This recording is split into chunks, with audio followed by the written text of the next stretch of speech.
joining us for this episode of Talking Health in the 406, where we are one community under the big sky. I'm your host, Maureen Ward. The holidays are a time for joy, family, and celebration, but also a time when preventable injuries, fires, and other accidents tend to increase. Today, we're talking about how to keep our holidays safe, warm, and healthy here in Montana. I'm joined by Lou Antonick, the City of Helena Fire Marshal, Joe McAnally, an occupational health specialist, Melissa Dale, a falls prevention expert, and Kyra Flagstead-Diericks, a public health sanitarian. Together, we'll cover everything from cooking and decorating to driving and winter work safety.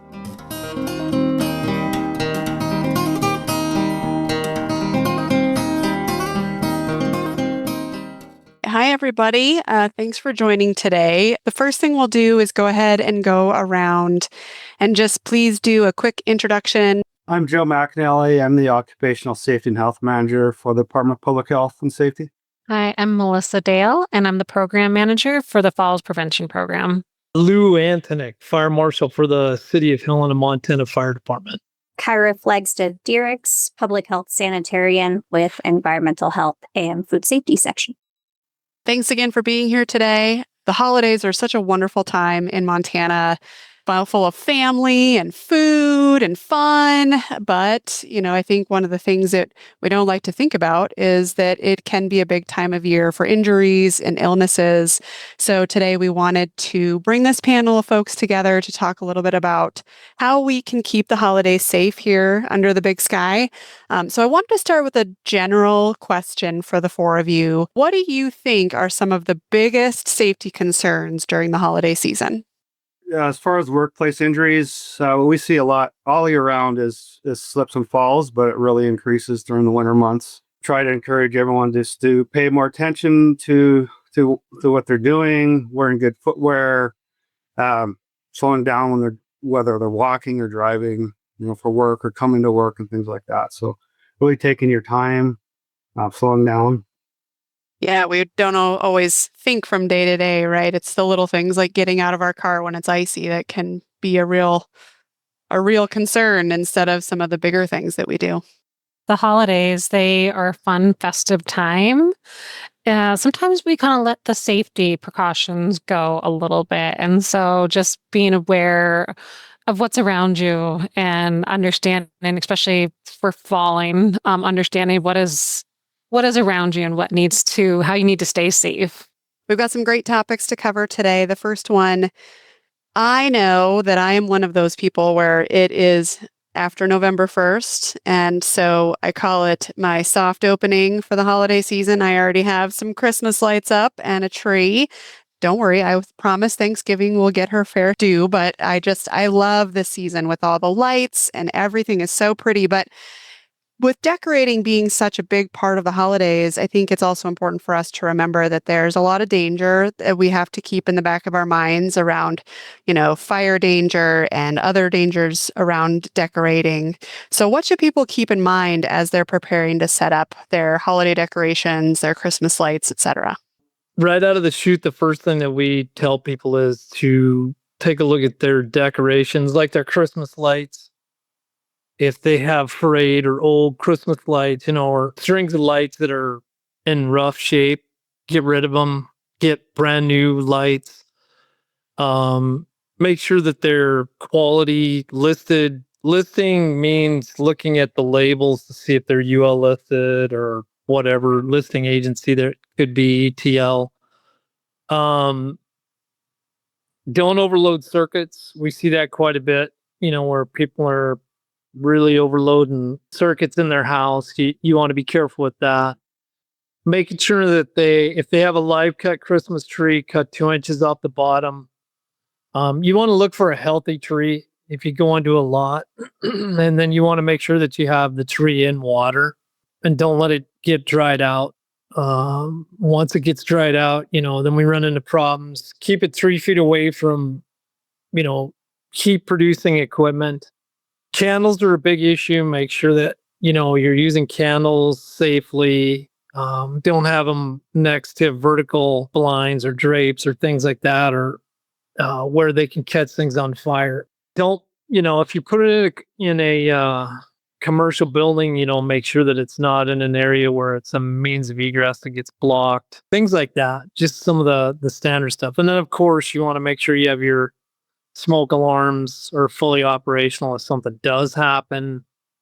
Yeah, I mean, those are probably the most critical. Well, and you brought up a good point there too about, we don't just decorate at home, right? Sometimes we also decorate offices or schools or wherever we may be spending time. So, Joe, do you have any extra tips for us on what we should be thinking about in, the work environment? A big thing for whether it's work or at home is if you're hanging something high up or from an elevation, just make sure you're using a good step ladder, yeah, or a ladder. Have somebody there to spot you, hold your ladder, things like that.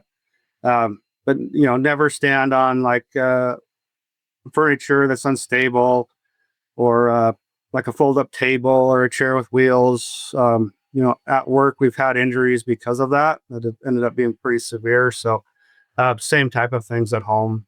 When you're decorating your house, make sure that you're able to do it safely. A good step ladder doesn't cost too much, and highly recommended. That's something that you'd have decorating inside your house. And if you're outside hanging lights, think about it. Sometimes those are pretty high up. Is it that critical that we do that, or is there a safer place we can hang them lower? And if you are getting on a ladder, again, make sure you have someone holding you and spotting you and using the ladder correctly, and making sure the ladder's in good condition as well. Well, and I think too, I've heard stories in recent years. It doesn't matter how good the ladder is if the ground you put it on has a patch of ice on it. So being also aware of the ground conditions and where you're placing things like ladders.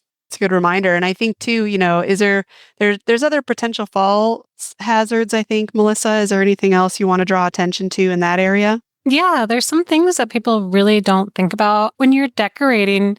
Typically, we're bringing in new items into your living area or your work area. So to be aware of the new layout of the room, and also to be recognized like where the main walking areas are, and so keeping those main natural walking areas free of clutter, because you can easily trip, especially if you're at home, you forgot you decorated or forgot where you put things and you're trying to go, it's at night and you're trying to go somewhere, you could easily trip over something like that. So just being aware where you place your decorations. And then other things that can put people at risk is knowing where you're adding new lights, such as Christmas lights. And so making sure that cord from the Christmas light string is not in the way of a main walking path, but to make sure you try and get as close to the outlet as possible. And if you do have to have it in your way, to go ahead and tack it down either with tape or a tack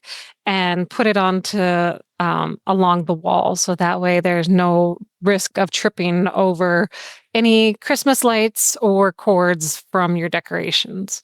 Some other things to kind of think about too, while you're decorating is some visual things, such as trying to just not having flickering lights, because that can actually cause a visual disturbance. And then if somebody's have a visual impairment, that can really distract them and they could trip or fall because they can't see as well. Things are flickering too much. So having a steady light when you're decorating. So some of those kind of things. We really try to get people not to bring extension cords into buildings and houses. A lot of the fires that happen are from extension cords. So what we have a tendency to do is have people, if they can, plug directly into an outlet or use a listed power strip surge protector type of device rather than an extension cord. They have different lengths of cord for a surge protector, for a power strip, again, that's listed, that has the ability to be able to shut off if something does happen, on top of the tripping and falling over, I think extension cord, a lot of times they're bringing in extension cords that are not rated, or extension cords that are frayed or cracked, and then we potentially run the risk of that being on top of everything else that I talked about earlier with the Christmas lights, things like that. So it's going to happen, we know that, but we try to tell people if that's the case, to make sure that they get something that's new, that is listed, that isn't broken, that isn't frayed, that isn't cracked. And then making sure that you unplug everything. One of the big things along with all that is when people leave the house and go to parties or events or whatever, or at nighttime, even making sure that you unplug um, the lights and the extension cords, things like that. Some of the biggest fires that have happened, you guys have heard about it was called the Buffalo Chip in South Dakota, which was a pretty big venue. That was a $30 million fire, I believe. And the reason that fire happened was two frayed extension cords that kept getting run over by waitress staff using carts to deliver things. And that's just an example of what can happen. So we really try to get people to stay away from extension cords because they're way overused. And the problem is they're not buying a heavy duty extension cord. They're buying $2.97, what we call zip cords in the aisles, in Walmart. And those things are even worse because they can come apart. No, thank you, Lou. Those are great reminders. Decorating is a huge part of the holidays for me, but I think another big thing for me is always the kitchen. I love to eat. I love to cook. And so I would love to talk a little bit about kitchen safety and food safety, because I think this also can be one of the most common places for really easy mistakes to happen, both for injury and for illness. So I think, Kyra, if we could start with you, how can people stay safe when they're having large gatherings or they're going to large gatherings that involve food and leftovers? I also love to cook. I love the holidays and all the food that we get to eat. But as someone who works in environmental health and food safety, I have seen how easily foodborne illness can happen, especially around the holidays. We're usually, serving larger meals than usual or cooking a lot more things than usual, just more risk. So I think the simplest way to prevent any sort of foodborne illness is remembering the 4 steps of food safety. There is a song, I won't sing it, but it's called Clean, Separate, Cook, and Chill. And it's a good way just to remember those 4 big things that you really need to pay attention to, especially when preparing a large meal, specifically around the holidays. Do you want to just hit each of those just briefly? So clean. We've all washed our hands as long as we've had hands, and we knew that washing our hands was important. So continue to do that. Washing your food contact surfaces. So thinking about your countertops, your cutting boards, all that sort of stuff. Trying to keep your kitchen as clean as possible during the cooking process, extremely important. One of the things that kind of comes in around the holidays that some people don't think about is not rinsing raw meat, specifically poultry. We see it a lot around Thanksgiving with turkeys. Don't rinse that raw meat in your sink. It's not necessary.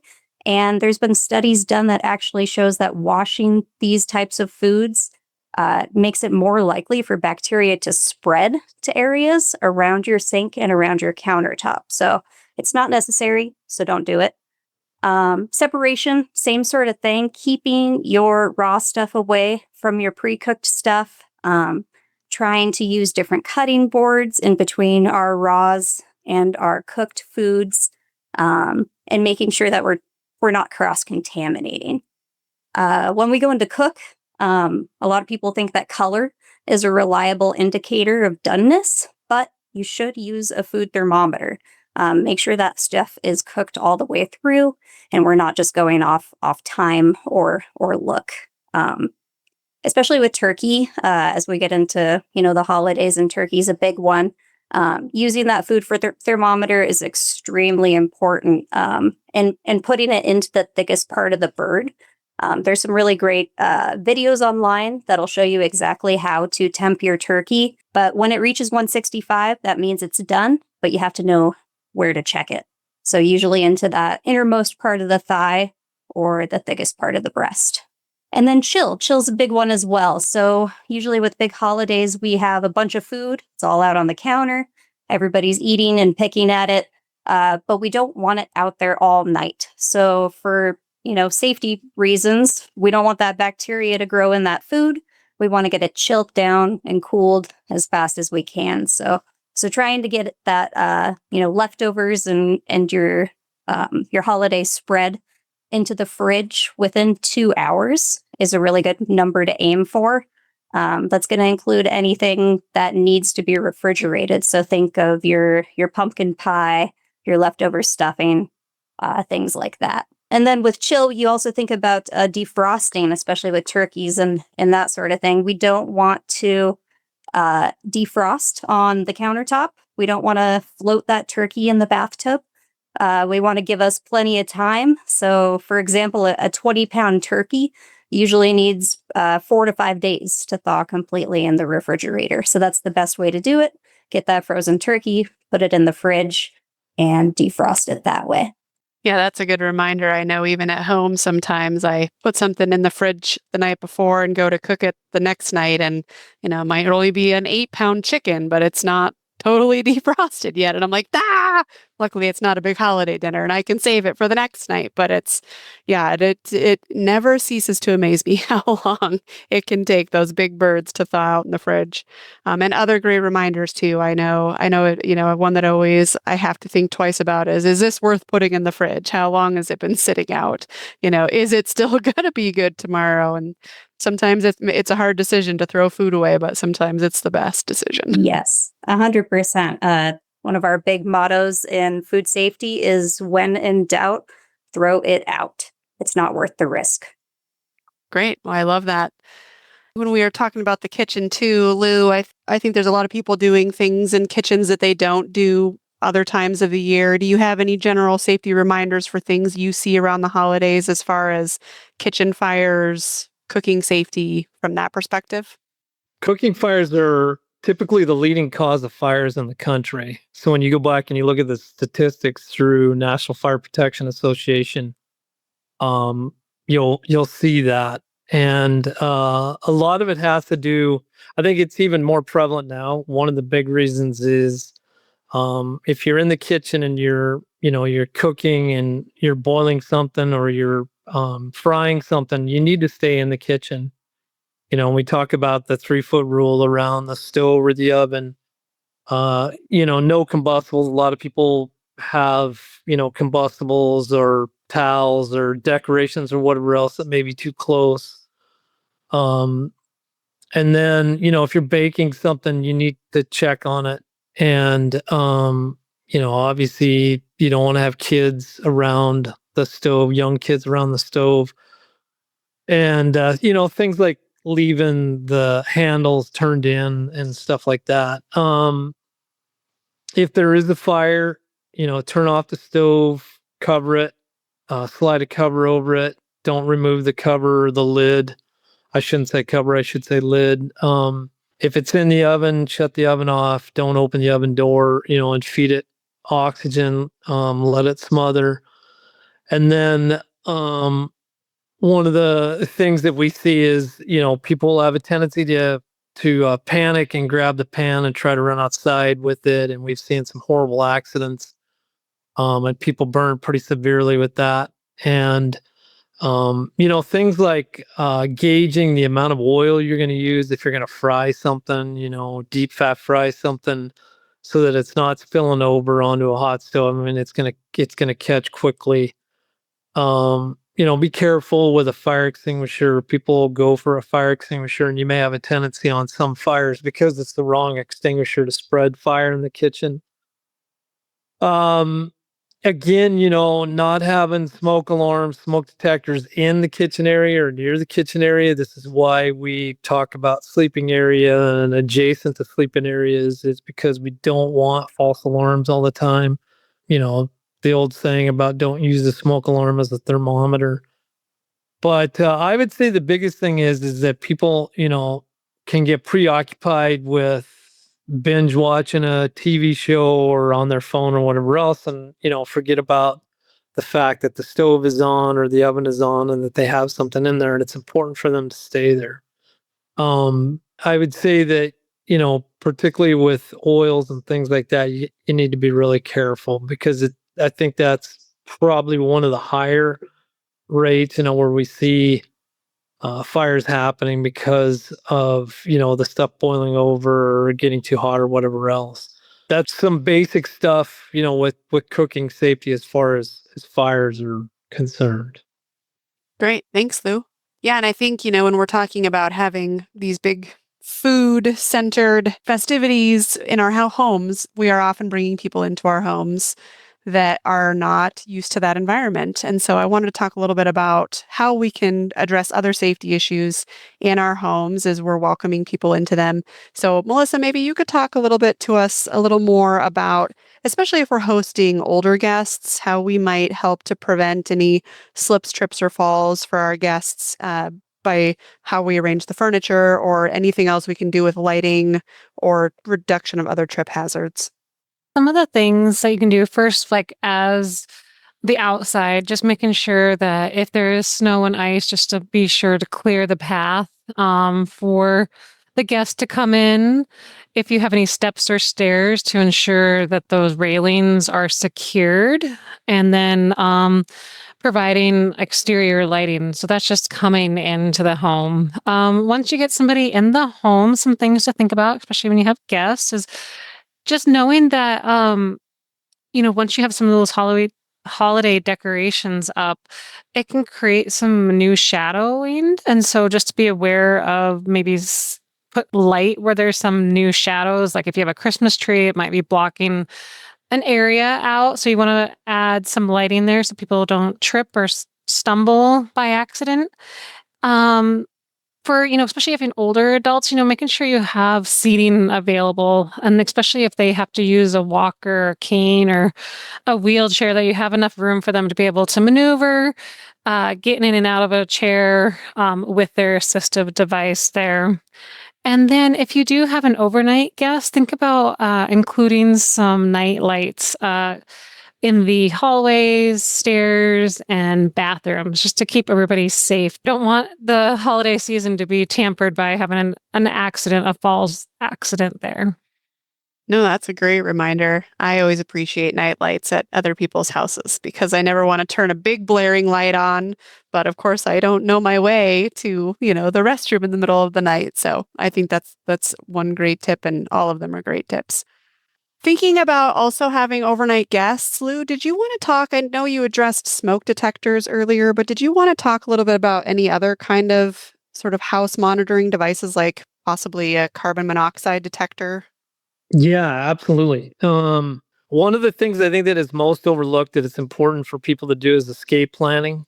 Escape planning should include everybody. And remember to always have two ways out of every part of the house, right? And if we're in the basement, making sure that we have escape windows, true windows that are rescue windows, escape windows, egress windows, whatever you want to call them.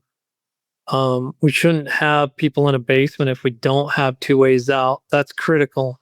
And escape planning, we teach over 800 kids in the second grade class in Helena every year during Fire Prevention Week. And we have them go home and develop an escape plan and practice that with everybody. And it's the last thing on people's mind, especially during the holidays, but it's something they should take a minute to do, especially again, going back to people that aren't familiar with the house or wherever they're at. That's critical. And then carbon monoxide. Can't speak enough about carbon monoxide alarms. Carbon monoxide alarms should be on every level of the home. They need to be tested frequently, just like smoke alarms. They need to have the batteries replaced. If they do sound, it's important to get everybody out of the house and call 911. And then smoke detectors, the best are interconnected. That's typical what you see in most new construction, but there's still a lot of single station smoke alarms that are out there. And interconnected means that everything in the house is going to go off if one of them goes off. So it's important to test those. It's important to make sure they operate. Unfortunately, what we see a lot of still is people that hesitate. And unfortunately, it's adults more than it is kids. Adults will have a tendency because they can't see something to assume that there's nothing there when, they may not be able to see something in the walls or something in the attic space or something like that. or it's just enough smoke that has activated one of those devices. But smoke alarms and carbon monoxide alarms are critical. Fire extinguishers, people should have fire extinguishers. They should know where to put fire extinguishers. We tell people not to put them in next to their furnace or their mechanical room, or, somewhere it's inaccessible, but to have it where they can access it easily, to be able to put out a small fire. And call 911. It's important to call 911. Listen to your intuition. If something isn't right, or you smell something, you hear something, you have a power failure or something happens, it's important to get people out and get to a meeting place, get somewhere safe, call 911. And making sure that everybody understands that, or knows that, and knows how to get out of an upstairs. And if it's too high off the ground, and you have to get a ladder, they have escape ladders, that you can use for upstairs. And the biggest thing in the world that I would tell people to do is close your doors. Doors are one of the most important safety devices. You've probably all seen the close before you doze. Even during the day, when you leave the house, you should have all your doors closed. We see it quite frequently in fires, but people are going to be much safer behind those doors. It's going to protect more of the house and prevent spread. And especially at nighttime when people are sleeping, we really try to encourage, particularly kids, to sleep with their doors closed. So it's probably one of the most, if not the most critical device in the house, along with carbon monoxide and smoke alarms. Thanks. That's a good reminder. I had heard, to keep your door closed when you're sleeping. I've heard that, but I'd never heard about keeping it or thought about keeping it closed during the day too. I mean, obviously, if you're not home and something happens, that protection of property is something. And yeah, I think that's a small, simple reminder, as well as all of the other protective devices to pass along. Now's a good time to have your fuel furnace, your wood stove, your chimney, all those things cleaned and checked before you start having a bunch of people over. Before don't put it off. Or coming up on the winter months, now's a good time to make sure that you've done that also. We see a lot of chimney fires this time of year. We see a lot of fires related to fuel burning appliances. It's a great reminder. Thank you, Lou. Melissa, I wanted to wrap back around to you for just one quick second. One thing I didn't hear you talk to, but I think I hear about it as far as a trip hazard, is rugs. When you're having guests over, is there anything you recommend with having, if there's anything special folks should do if they have rugs in their environment? Rugs are a huge tripping hazard. If you can, go ahead and remove them, but I know not a lot of people are going to do that. So go ahead and either tack them down or you can tape them down. There's double-sided tape rug that you can get and just put it underneath your rug, and that way it'll stay in place. I wanted to kind of talk about some other things too, just to make sure be aware of that's on your floor is wrapping paper. That can be very slippery if you step on. So make sure those are moved off. One thing we don't think about too is pine needles can be deceptively slippery too. And so making sure you're vacuuming around, especially if you have a real Christmas tree, vacuuming around that Christmas tree often. So that way yourself or anybody who's in your home is not going to slip and trip on that. All right. Well, I think we've covered a lot of stuff of what to do in your own homes, but I know also along with the holiday season comes lots of traveling. So I wanted to talk a little bit about what we should be thinking about if we're traveling around the holidays. Obviously, being in Montana, sometimes traveling around the holidays can be very challenging with weather and it's dark out. So do you, Jill, let's start with you. I know you work a lot with especially driver safety. So is there some things you would like to share with us, not only just about holiday travel, but any general winter travel safety and how people can be prepared before they are on the road and things to think about on the road? Yeah, so kind of going back to where we started with slips and falls, I mean, that's going to be our biggest risk. Things that we do every day that we don't think about, like getting out of your car, that can be hazardous. For example, getting out of your car, I would recommend in the winter months, there might be ice. So always try to maintain 3 points of contact getting out of your vehicle. So that would be, not just jumping out of your car quickly, but kind of rotating over, putting both your feet down. And then as you stand up, have one hand makes that third point of contact on your steering wheel, on your car door, or something like that. So in case you lose your footing, you can catch yourself, prevent a fall. And then just general walking, you can have, icy streets, even if it's well maintained sidewalks. Sometimes we have to cross the streets. So wearing good footwear, something that we can all do to kind of protect ourselves. If you have to wear dress shoes for work or for a party or whatever you might be doing, wear your good snow boots or shoes with good traction as you come and go from your car. And once you get into the building, go ahead and change into something more comfortable. We always recommend to our staff, especially our field workers, to have some like traction device they can put over their shoes. Keep a pair of those in your vehicle, so you never know when you go out in the field how well maintained of a parking area or sidewalk or steps you're going to come across. So just something easy to throw in your car, when you're traveling. Try to stay on well maintained walking paths. Don't trek across, a snow berm or something like that unless you really need to, because we don't know snow berm that could be frozen underneath and that could cause a fall hazard itself. So we can try to stay on, maintain paths, limit what you're carrying to and from. If you have to make a couple trips instead of having your arms packed with presents or, whatever you're carrying into a building or not your home. Just that way, if you start to lose balance, you'll be able to kind of control yourself a little better. If you do have to cross snow and ice, do the penguin walk, shuffle, slow steps, not carrying a lot so you can kind of balance yourself. And if you do end up coming across an area where maybe you fall or that's really icy, it's okay to get down on your hands and knees and crawl across that area, or after you've fallen, and get to a stable place to stand up. Now, I've done that before, or I've helped people do that before in some of our parking areas where you have to like crawl to a safe place, but that's okay. It may look silly, but you're not going to fall again, right? Using handrails on stairs and ramps and things like that. Also, you can keep a wide mouth bottle full of like ice melt and sand mixture in your vehicle, so you can carry it with you, throw it in your purse or whatever as you come and go from your vehicle to help get some of those like trouble spots you might come across.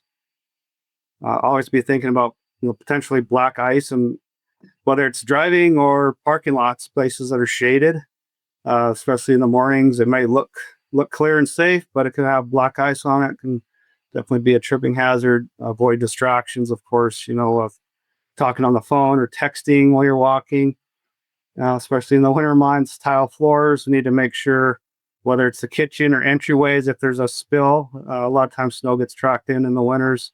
We see this in our offices as well as at homes. Don't just let it sit there. Wipe it up really quickly. Spend an extra, 2-3 minutes. Prevent someone from slipping on it. We've had some pretty bad injuries, in the workplace because of tracked in snow. As far as vehicles go, just really make sure you're preparing your vehicle for winter. Whether it's your tires, getting your snow tires put on in time, checking your tread of your tires.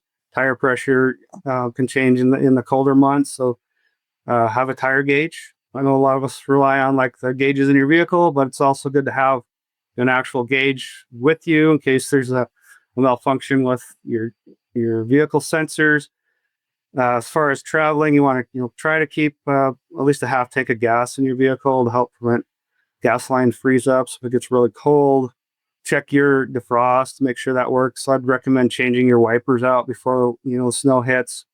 Changing your defrost in your windshield wiper fluid, making sure you have the right type in there so it doesn't freeze up and make it hard to see. Have an emergency kit with you in your vehicle with a blanket, flashlight, maybe a small shovel. Definitely, have good ice scrapers in your vehicle. Jumper cables, different things you could use for traction, whether it's sand or kitty litter, stuff like that. And really kind of taking the time when you're getting in your vehicle, like in the morning or whatever, it's full of snow. Don't just clear off the window, like a 4-inch piece in front of where you're viewing out, but clear off your whole windshield, your hood. All your windows need to be clear, as you have to back out and see other hazards that might be out there. So take the time to really clear off your snow and scrape the ice good so you can see all the way around in your vehicle. Also, highly recommend getting that MDT travel app that you can put on your phone to watch road conditions, uh, cameras they have placed in the passes, and different areas that are kind of hazardous from time to time, and kind of plan around it. Give yourself more time to drive, to walk, everything really. But do you need to put off your trip by a couple hours to make sure the snow plows get out and have the time to clear out, mountain passes, different things like that. And really driving, just you need to really slow down. Don't think you always have to drive the speed limit in winter. You should slow down, uh, just for the road conditions. Give yourself a lot of distance, at least 5 to 6 seconds time between the vehicle in front of you. Uh, to brake. Stopping distances really increase when the road's wet or it's icy or snow-packed. Avoid sudden movements as far as your vehicle goes, accelerating, braking. You need more time to brake. Steering gradually and gently. Don't use your cruise control. You might have, again, thinking back to the black ice, you may think the road is nice and clear, but then you get into those canyons and there's black ice, or traveling over a bridge or overpass. So highly recommended not to use your cruise control in winter or icy conditions. If you get stuck, try to stay to your vehicle, call for help. If you don't want to get out and kind of wander around and then become a hazard for other drivers and then you get hit, keep your hazards on. Pull over as far as you can to the side of the road. Clear out your exhaust pipe if you need to stay in your vehicle. So you may need to start your vehicle every 5-10 minutes or whatever to keep it warm, but you want to make sure your exhaust pipes are clear. Keep a window cracked, different things like that, or things you want to consider in the winter months. And if you get stranded, again, it's a lot of just slowing down, taking your time, trying to plan ahead, and trying to do your best to make sure your vehicle is safe. Thank you for those reminders, Joe. I think it's really important that we hear that. I mean, I think those of us who've grown up here and lived here, we're pretty accustomed to driving in most conditions, but I think there is always that we really need to think every time we go out on the road, should I be leaving right now? Where am I going? What are the road conditions? Is my car ready for this? And I think Lou, too, you too, as a first responder for your career. Do you have anything else to add to that? Yeah. Move over. I can't stress that enough. Slow down, move over. If there's an emergency scene ahead, slow way down. Just from firsthand experience, being on the side of a highway in an emergency situation with a lot of vehicles passing by, that's huge. And today's vehicles, the inside of them, you can pretty much lose yourself. And just make sure that you realize the emergency traffic that may be coming through an intersection or coming up on you. But in the wintertime, um, it could be your emergency. It could be your family's emergency. Can't stress that enough. That is huge. And a couple other things I'll just touch on with being outside is address. Make sure your address is visible. It's super hard for us. We go by addresses. Everything is address for police, fire, and medical. And clear the fire hydrants when you're shoveling your sidewalk. Clear, a 3-foot space all the way around your fire hydrants. When we get these really big storms, and then what makes it even worse is when people are pushing snow, and a lot of times they're pushing it into areas, with fire hydrants. And we saw a lot of that last winter. But again, I can't stress enough about move over. It's critical.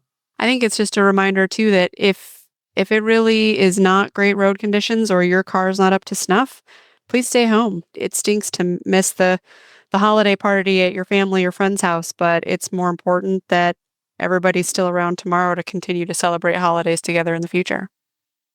Yeah, emergency travel is emergency travel Yeah. only. When they broadcast that, it's important. The other thing I would say about clearing your sidewalks and putting down salt or rocks or whatever else, you're also making a difference medically, when we're trying to get into a place or bring a patient out, whether it's a business or a commercial building or a house, it's the same situation. It's so much easier if we have a, clear sidewalk, or as clear as can be, to be able to get somebody, out of there in an emergency type situation. Going off what Lou just mentioned too, with snow removal, whether it's a business or at home, put your snow in an area where it's not going to continually melt and refreeze every morning and creating a new hazard. So think about, drainage, because big snow pile, that's going to take a while to melt. And if it keeps freezing, you're going to have a new hazard every morning. So think about kind of where you're putting your snow, whether it's your sidewalk, your driveway, your stoop, or whatever, because that could, again, be a continuous hazard that you have to deal with.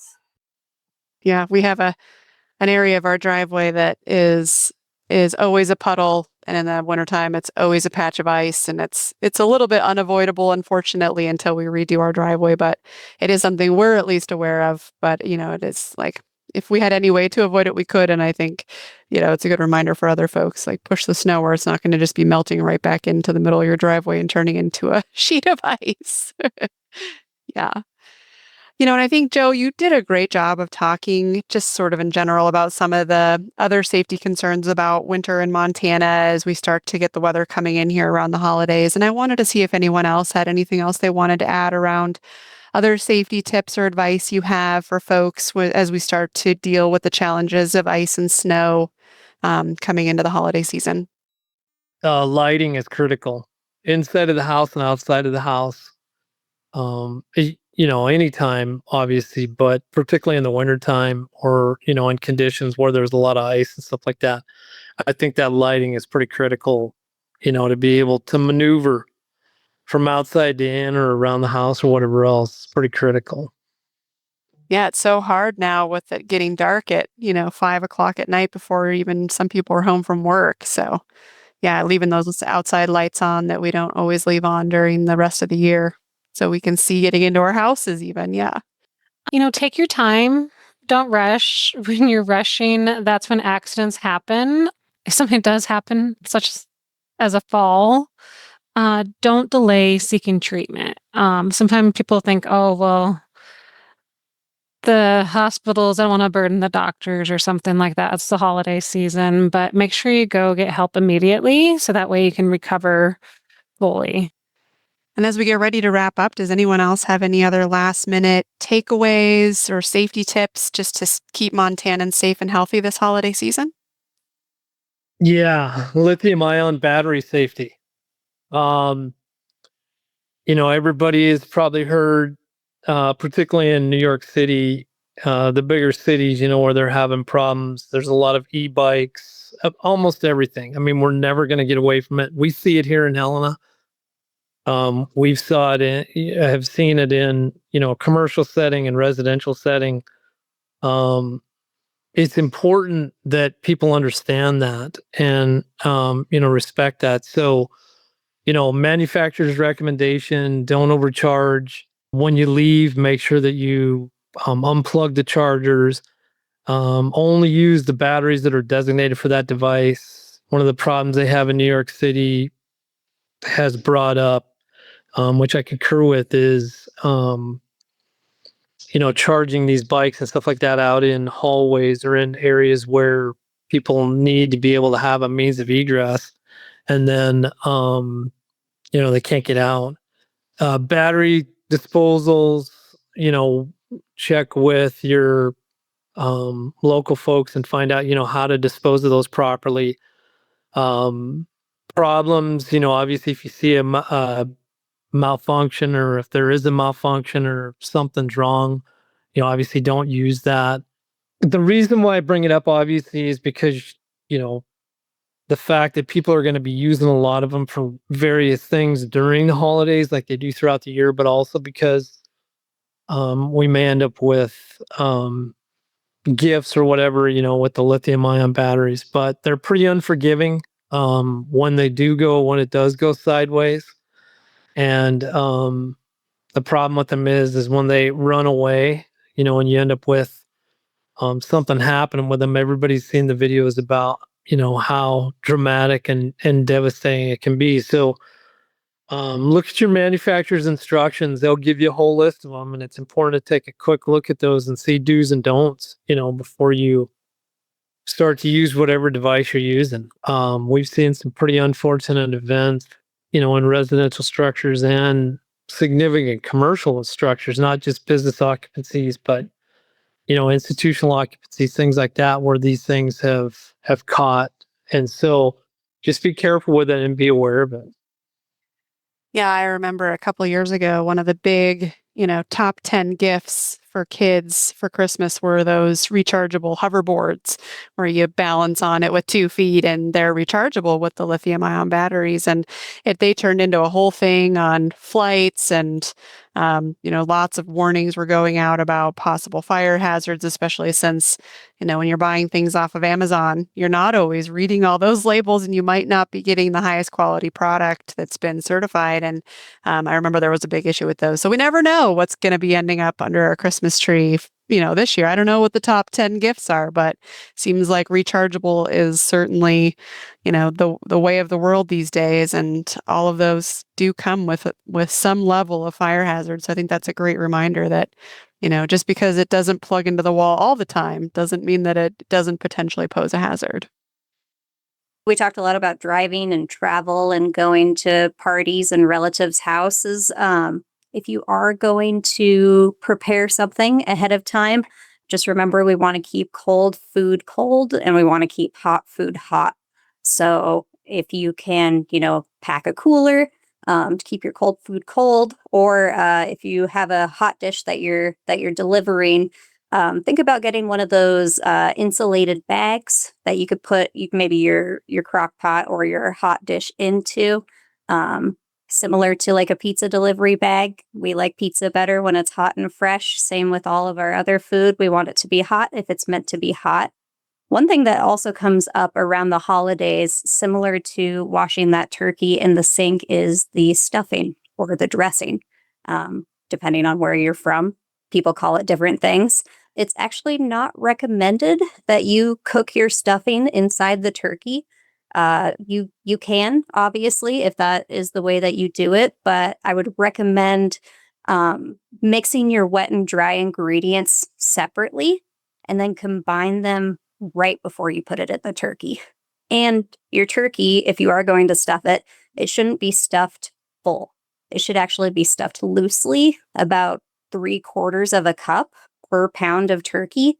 And then any extra stuffing that you might have, you could just bake that right in a casserole dish. That's usually the easiest way to do it. But if you want to stuff the turkey, you can. Just be thoughtful about it. And one last thing that I would remind people, especially with the holidays, is that we are going to be with our friends and our family who may be immunocompromised. Foodborne illness specifically can be really severe and even life-threatening, especially to those at risk, who will probably be present at your holiday get-togethers. So think about, older adults in your life, pregnant women, infants, young children, people who are taking medicines that suppress their immune system. For example, some medicines for like lupus or psoriasis or rheumatoid arthritis. People who are taking those types of medicines or have other conditions, their immune system is lower. And so a foodborne illness can be really, really severe.